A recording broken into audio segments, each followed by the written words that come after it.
Welcome to The War from Boise, Idaho. This is your host, Adam Graham. If you have a comment, send it to me, box13@greatdetectives.net. Today we return to that great CBS war series, Man Behind the Gun. Today we bring you a story of courage and devotion. This script was originally aired on November 6, 1943. The title is The Man Behind the Gun is a Man Without a Gun. Tonight, the man behind the gun is a man without a gun.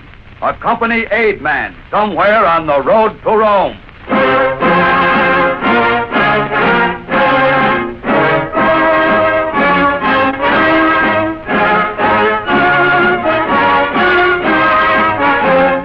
The makers of Elgin watches present The Man Behind the Gun, dedicated to the fighting men of the United States and the United Nations.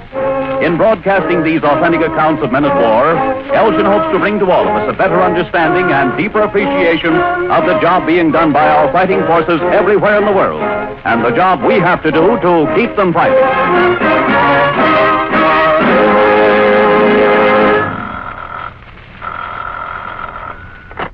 Headquarters, night reconnaissance.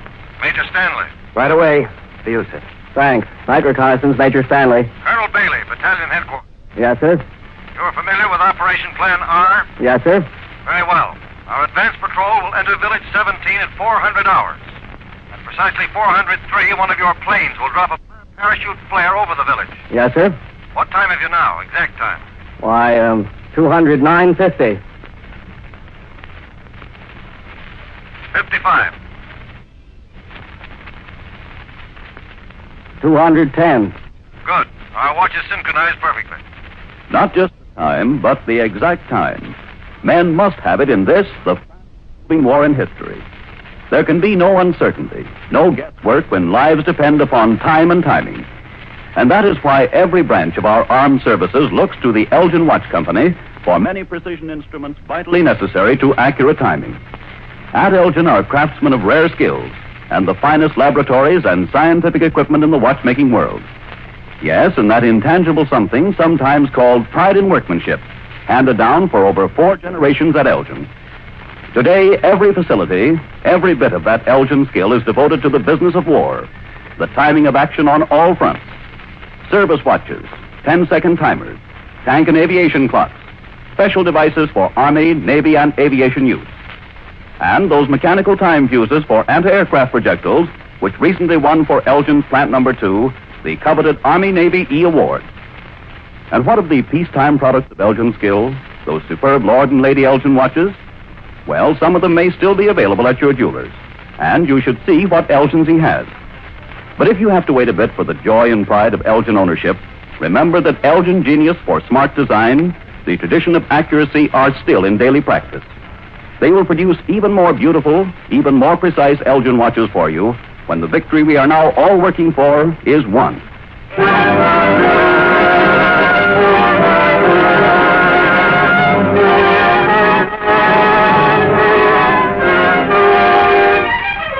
Tonight, the man behind the gun is a company aid man, the first man to reach a fallen soldier on the battlefield.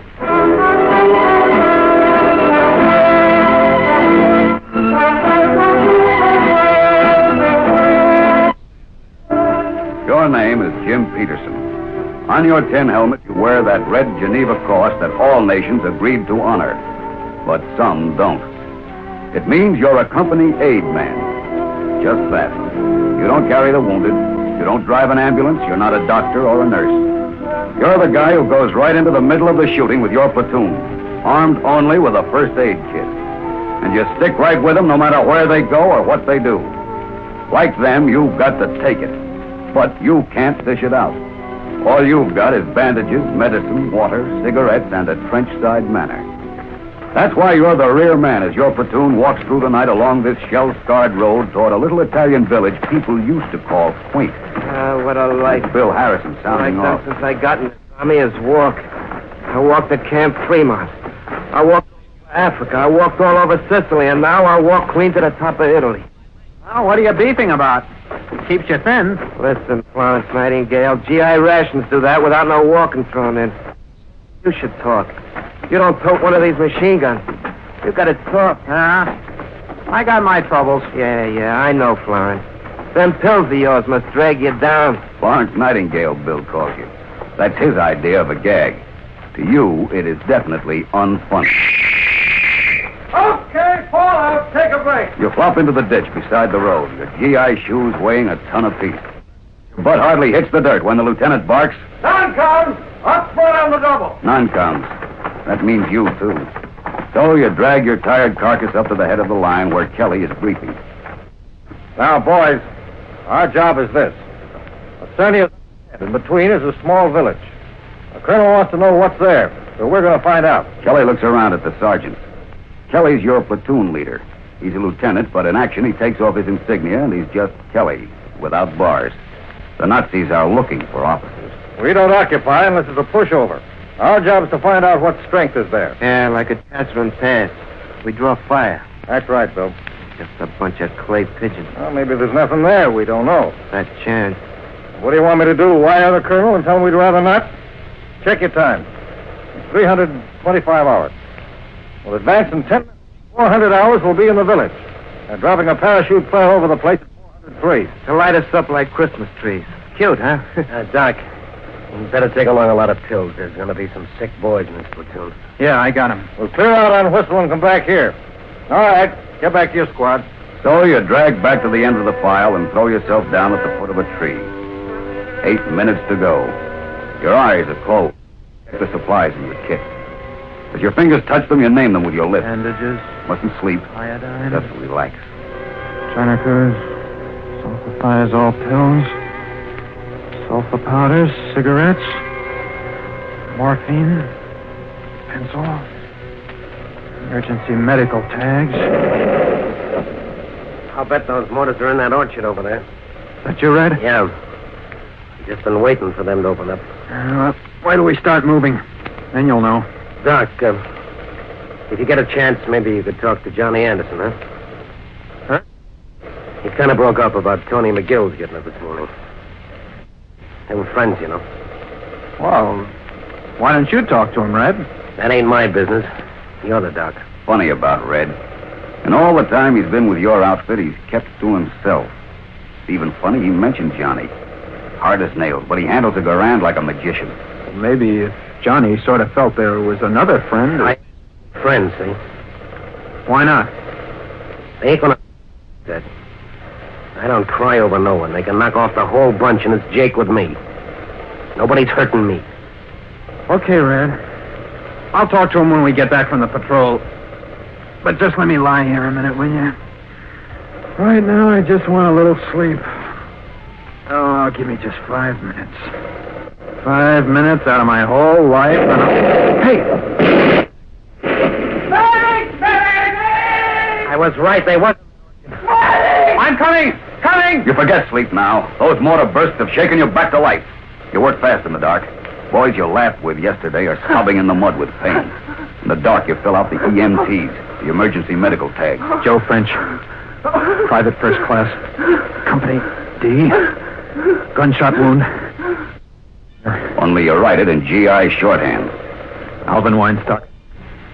P1. GSW. R-foot. ABD. Punch.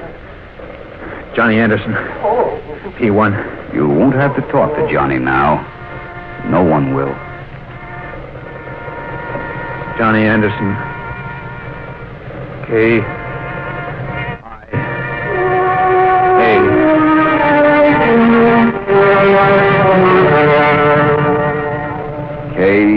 K-I-A. Killed in action. That's the one you hate to make out.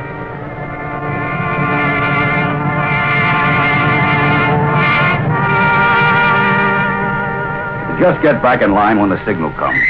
A low, cautious whistle. The men get up stiffly. They start down the road, double file.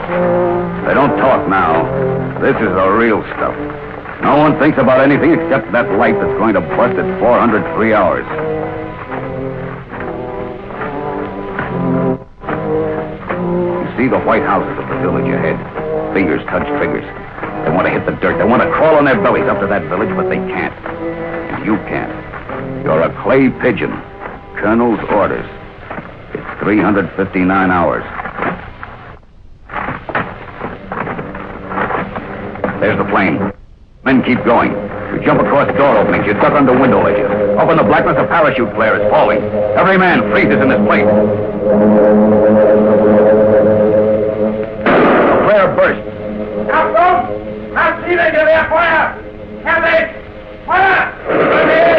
So found out what the colonel wanted to know. The village is occupied and defended.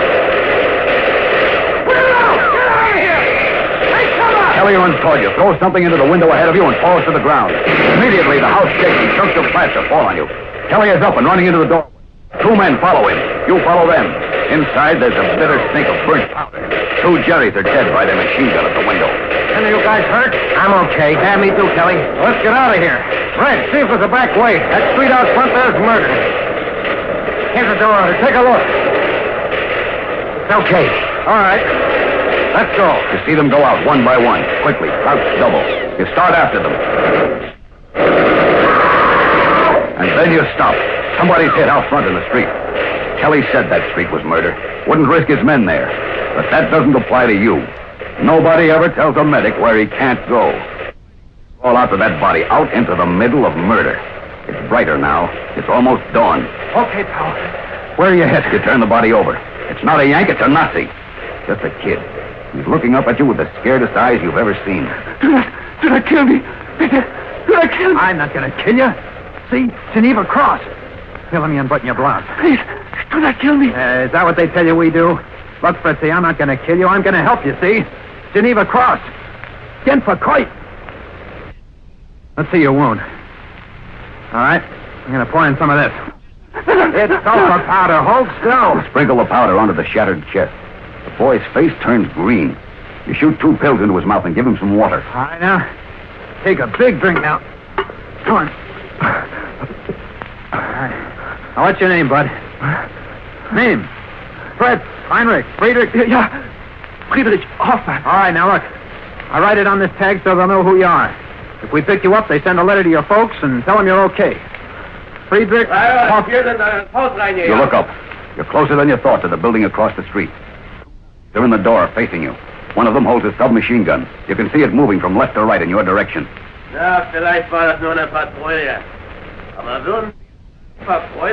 hear them say Geneva Cross. That means you. They're going to kill you in cold blood. So you keep on talking because you can't wait for a thing like that in As soon as I silence. get this bandage on, I'll drag you over to the wall. But right now, this comes first. Say, you've got folks, haven't you? Huh? What? Folks? Yeah, Mutter. Vater. Yeah, Mutter, yeah. All right. Wait a minute. There you are, kid. That'll hold until somebody gets to you. A couple of months in a hospital and you're okay. Why don't they shoot? What are they waiting for? You don't dare look up. Why don't they shoot? There's nothing to stop them. All right, now look, Friedrich. I'm fastening on the tag. Now, don't lose it. Tells what treatment you've had. Now, I'm going to drag you over to the side of the street. See, Friedrich? Now, listen, take it easy. It's got to be done. Murder out there. You want half a chance anyway. You place the kid next to the wall. Then you can't stand it. You look around for the nut.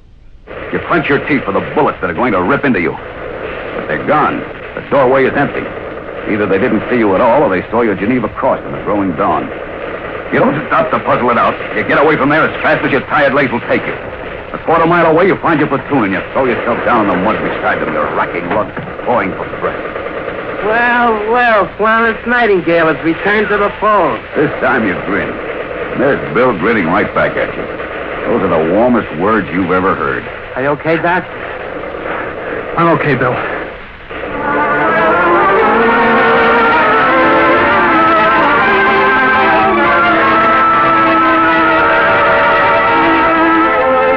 Now you're really dragged out. They can fight the war without you for all you care. You're going to sleep right here. And you do. And it's 100 years later when somebody shakes you back to life. Doc.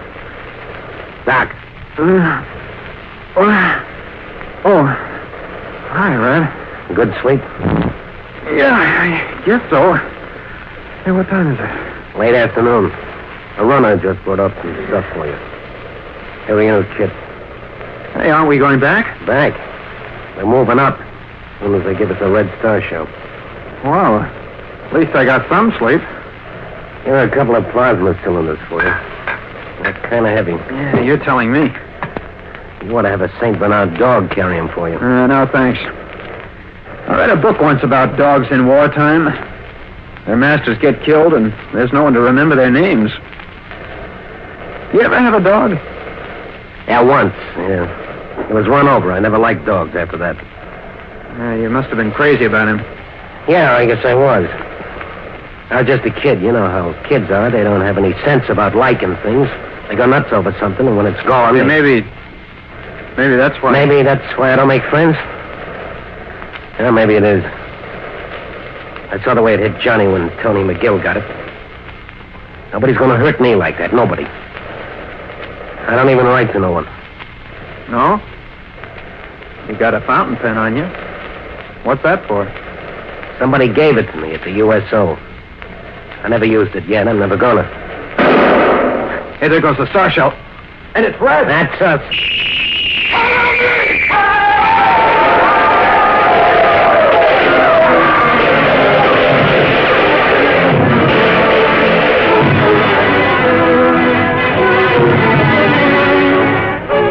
This is the advance. It's no Pickett's charge. It's an unpatterned moving of detachments in all directions. Your platoon moves out ahead of you. But this time, they're not clay pigeons. This time, the object is not to get killed. Kelly's up ahead. He's a good guy, that lieutenant. Always goes first, leading his men. You can get to love a guy like Kelly. You're flanking the village this time, crossing a field toward a low wall. Behind the wall is an orchard, lousy with Nazis. Mortars behind every tree. They wait until the platoon is close enough and then let loose. I'm coming! Medic! Okay, fella. Where are you headed? Medic! I'm right here, Doc. Doc, it hurts. It hurts. Yeah, I know, kid. You look for his wound. The mud is so thick that it's covered up his legs. You look again. There are no legs. It's bad, Doc. Tell me the truth. Is it bad? It's all right, kid. It's all right. Just take it easy now.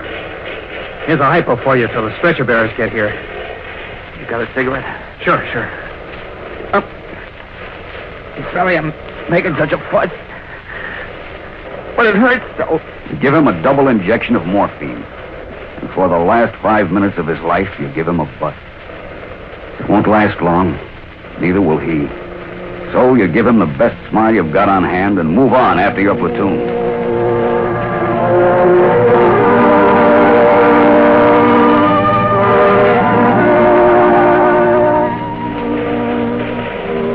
The platoon is hard to find in the dust. All you know is they were headed for a wall, and that's where you go. There are soldiers all around you, but none you recognize until you see that tall guy starting to go over the wall and then falling crazily back into the mud. It's Red. You run to his side. Where are you hit, Red? Leg. Which one? This one. It took my foot off. No, it didn't. That's Kelly. He got it. I'll get him next. Here, let me get your shoe off. All right. Take it easy, Doc. Okay, now wait. There you are. Yeah, went right through the back of your leg. You get hurt that bad in a football game. You ever play football? All right, blow it. I don't need any of your bedside manners. Save it for Kelly. You're a funny guy, Red. Yeah, ain't we all? All right.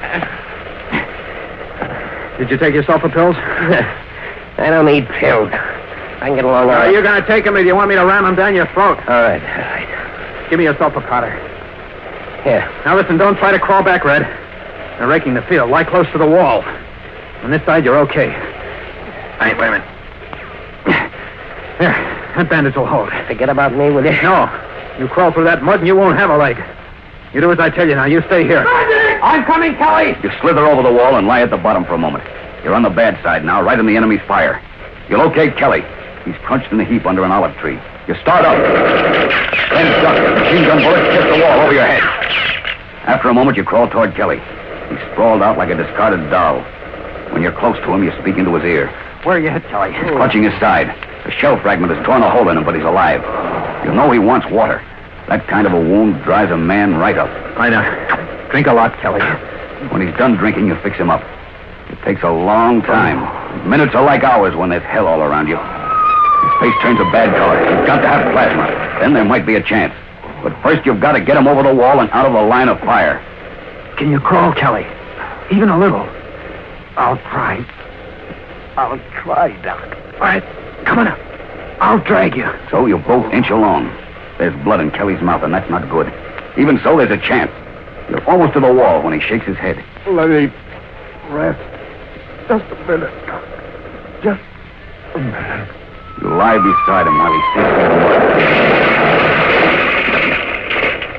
Hey, we better get going, Kelly. I'm dropping shells right course now. Come on, fella, try and get... Kelly!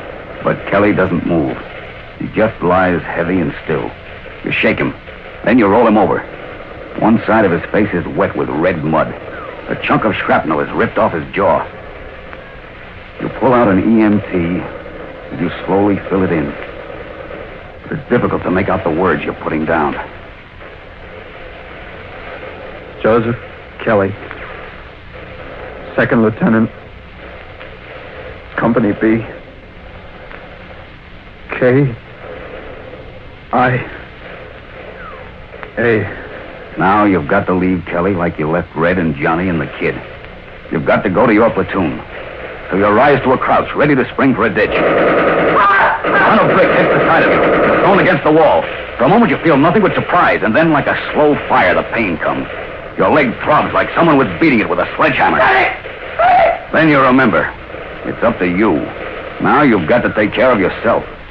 So you take your pills, shoving them into your mouth like you've shoved them into a dozen other mouths. You cut away your trouser leg. You're dripping sweat that's like ice water. You pour in the powder and you slowly wind the bandage around a wound that reaches from your calf clean up to your hip. You've got to get to the other side of that wall where it's safe. It takes everything you've got inside of you to do it.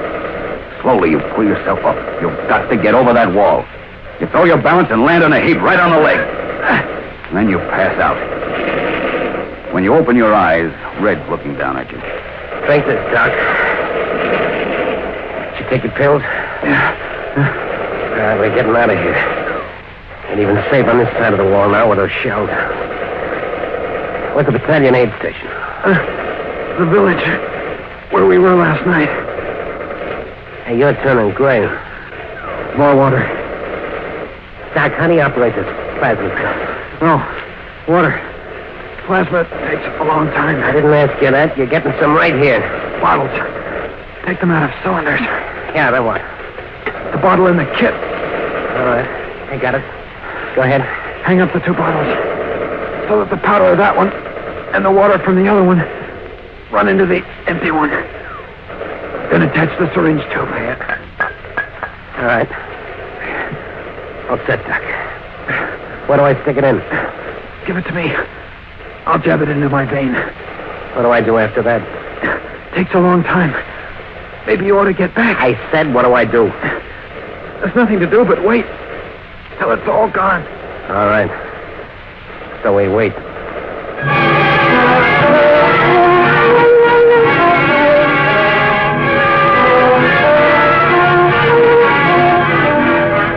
From here on, it's all a jumble of odd things to remember. You remember hobbling along with Red, each helping to take the load off the other's leg. You remember a Nazi tank that didn't pay any attention to you. You remember that Red's words came out slowly and formed themselves into printed sentences in front of you. There's a bunch of our half-track parked by the aid station. The dopes. They ought to know better. Hold tight, Jim. We'll be there soon. You remember that Red never called you Jim before. You remember that an airplane came down at you. It dropped a lot of stuff. The half-tracks went all to pieces. The aid station crumbled. You and Red tried to run, but you didn't get far.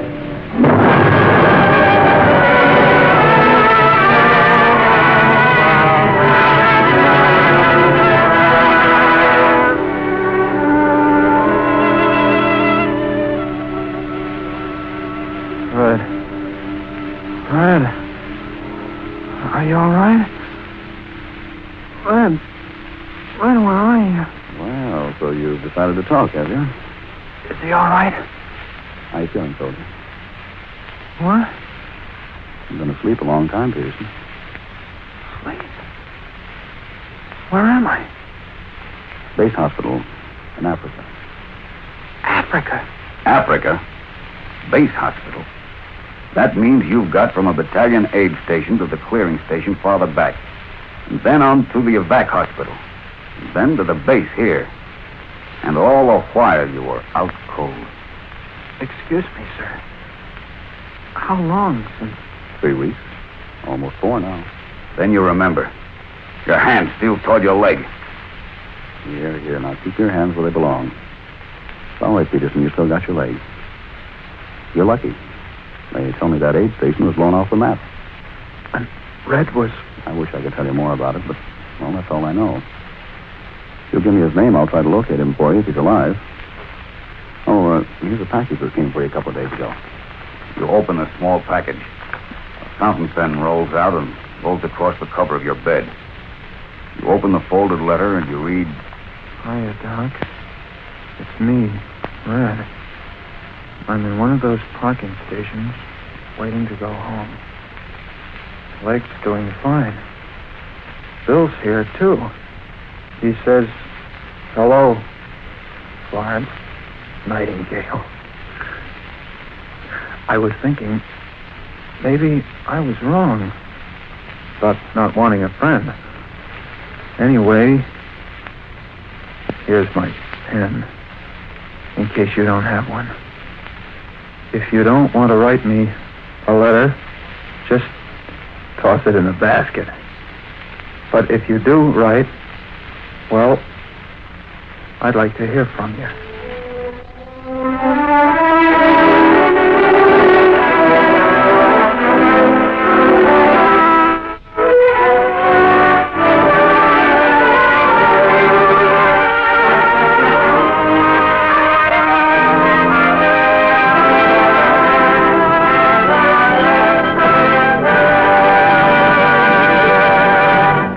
Incidents in this broadcast are based upon facts. The names used, however, are wholly fictitious, and any similarity to those of actual individuals in the armed forces is coincidental. In just a moment, we will tell you about next week's Man Behind the Gun. But first, a word from the makers of Elgin watches. Heavy tanks weigh more than 10 tons. Heavy cruisers more than 10,000 tons. Yet all this massive weight, all this brute strength is controlled and put into action with the aid of delicate precision instruments. This is a war of precise timing as well as of great weights of arms. Since first given the task of producing many of these vital instruments, the Elgin Watch Company has devoted itself to this work. It is an assignment of great responsibility, and it is the reason why your jeweler may show you only a limited selection of Elgin watches. The remembrance of these fine American watches is left in your trust against the day when peace will bring them back again. Meanwhile, care for the watch you now own. Wind it carefully each morning. Protect it from jolts and jars. At least once a year, have it inspected by your Elgin jeweler. Remember, time is a munition of war. The time on your wrist is vital to victory.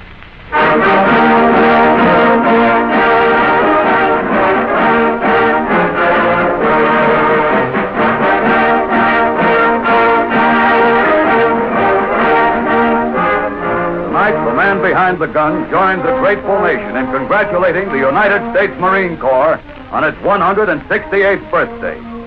Mindful of the undimmed glory of the Leathernecks from the halls of Montezuma and the shores of Tripoli through the jungles of Guadalcanal and Bougainville, we wish this oldest branch of America's armed forces many, many happy returns of the day.